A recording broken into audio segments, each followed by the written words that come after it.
मुबारक हो मनमोहन सिंह जी, आज आप 80 साल के हो गए। ये रही बीजेपी की बधाई। वो अर्थशास्त्री प्रधानमंत्री नहीं, अनर्थशास्त्री प्रधानमंत्री है भारत के। एक और बधाई, यूपीए की सरकार आजाद भारत की सबसे भ्रष्ट सरकार है। सुधार पर पहला वार तो आपने किया था। 1991 में इन लोगों ने इसी तरह के हथकंडे अपनाए थे। उस वक्त भी वो कामयाब नहीं हुए थे और इस बार भी वो नाकाम रहेंगे। तो ये रहा बीजेपी का पलटवार।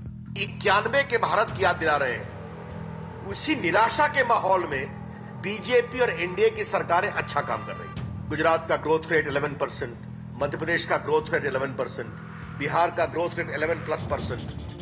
बीजेपी को भगोड़ा विपक्ष आपने कहा था। विपक्ष को एक जिम्मेदार विपक्ष की भूमिका निभानी चाहिए। अब बीजेपी आपसे पूछ रही है, भाजपा सुधार की विरोधी नहीं है।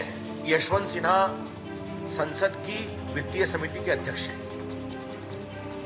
11 बिल उस संस्था ने पास किया है। उसमें से कितना बिल आप संसद के सामने लाए? काम आप न करें, भ्रष्टाचार आपकी सरकार करे, महंगाई आपकी सरकार बढ़ाए, महंगाई भ्रष्टाचार आपकी सरकार न रोके, आप अपनी नाकामी का ठीकरा बीजेपी के ऊपर क्यों फोड़ रहे हैं? राजनीति दिलचस्प होती है और प्राइम टाइम।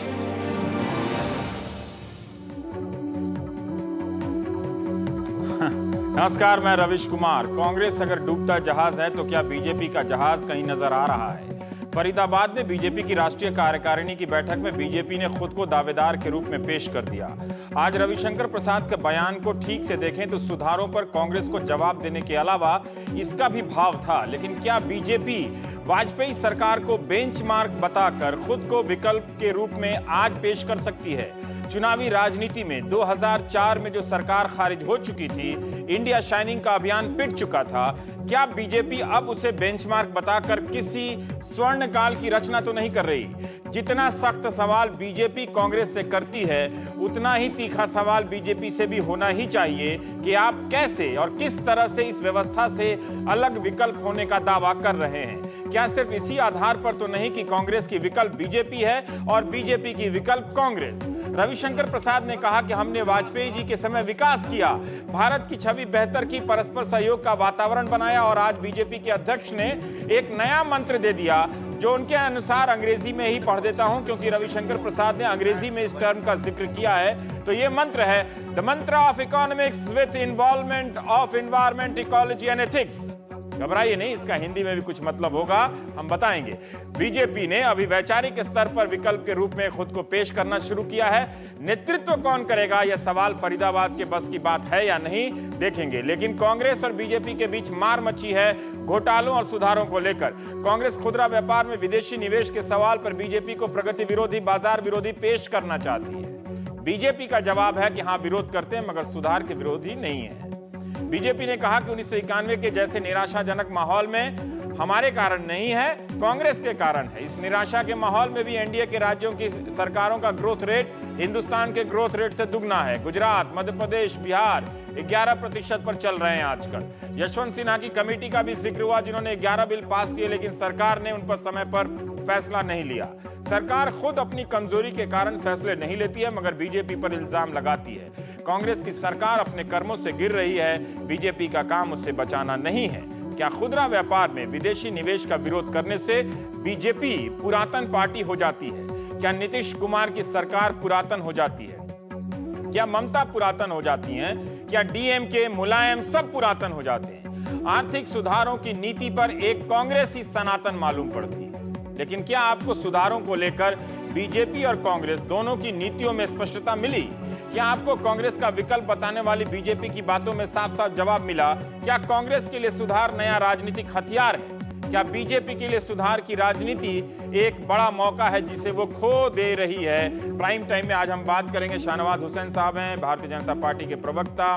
प्रताप सिंह बाजवा साहब हैं, आप सांसद हैं कांग्रेस से और आप दोनों की एक बार पहले भी भिड़ंत हो चुकी है। एमके वेणु साहब है, मैनेजिंग एडिटर फाइनेंशियल एक्सप्रेस। इन्होंने इंडियन एक्सप्रेस में आज एक आर्टिकल लिखा है, अगर आप पढ़ेंगे तो इस पूरे पॉलिटिक्स पर एक नई बहस उसमें जोड़ते हैं। अभय कुमार दुबे साहब हैं, संपादक हैं CSDS के हमारे साथ। तो हम शुरू करते हैं कि नई बात क्या निकली आज शाहनवाज हुसैन साहब आपकी राष्ट्रीय कार्यकारिणी से? ये सारी बातें तो हम प्रेस कॉन्फ्रेंस में भी सुनते रहे हैं, आपके प्रदर्शनों में सुनते रहे हैं, पार्लियामेंट के बाहर और सड़कों पर। क्यों कहा आज आपने कि आप सुधार विरोधी नहीं हैं, लेकिन आप यह भी कह रहे हैं कि आप एफडीआई का विरोध कर रहे हैं?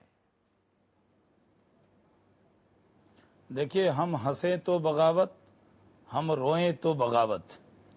हम अगर कहें कि एफडीआई रिटेल में नहीं आना चाहिए तो आप कहें कि हम सुधार विरोधी हैं।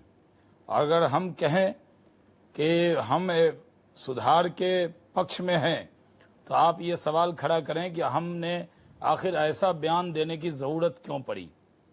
तो सवाल ये है कि भारतीय जनता पार्टी से ये सवाल पूछा जा रहा है, क्या भारतीय जनता पार्टी सुधार की विरोधी है?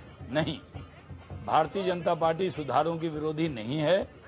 भारतीय जनता पार्टी उसके पक्ष में है, लेकिन हम इस मुल्क को गिरवी रखने के विरोधी हैं। हम इस मुल्क का सौदा करने वालों के विरोधी हैं। हम इस मुल्क में मालिकाना हक हिंदुस्तानियों से छीनकर अमेरिकन को दिया जाए, इसके विरोधी हैं। हम विकास चाहते हैं, सब क्षेत्र में विकास चाहते हैं, रोड में चाहते हैं, इंफ्रास्ट्रक्चर में चाहते हैं। और हमारे नेता अटल बिहारी वाजपेयी जी के समय में फूड प्रोसेसिंग के सेक्टर में 100% फॉरेन डायरेक्ट इन्वेस्टमेंट अलाउ किया गया। हम बहुत जिम्मेदारी से कहते हैं कि भारतीय जनता पार्टी कई नीति पर, खासकर विदेश नीति पर और आर्थिक नीति पर भी हम कम्युनिस्टों की तरह विरोध कांग्रेस का हमने नहीं किया है। हमने देश के लोगों का हित रखते हुए सुधार होना चाहिए, ये बातें हमने कही। India's #1 news app just got even better. Download NDTV's new app. Fully optimized for retina display. Full screen view. Faster response time. And Sudoku. NDTV's new iPad app. Download now.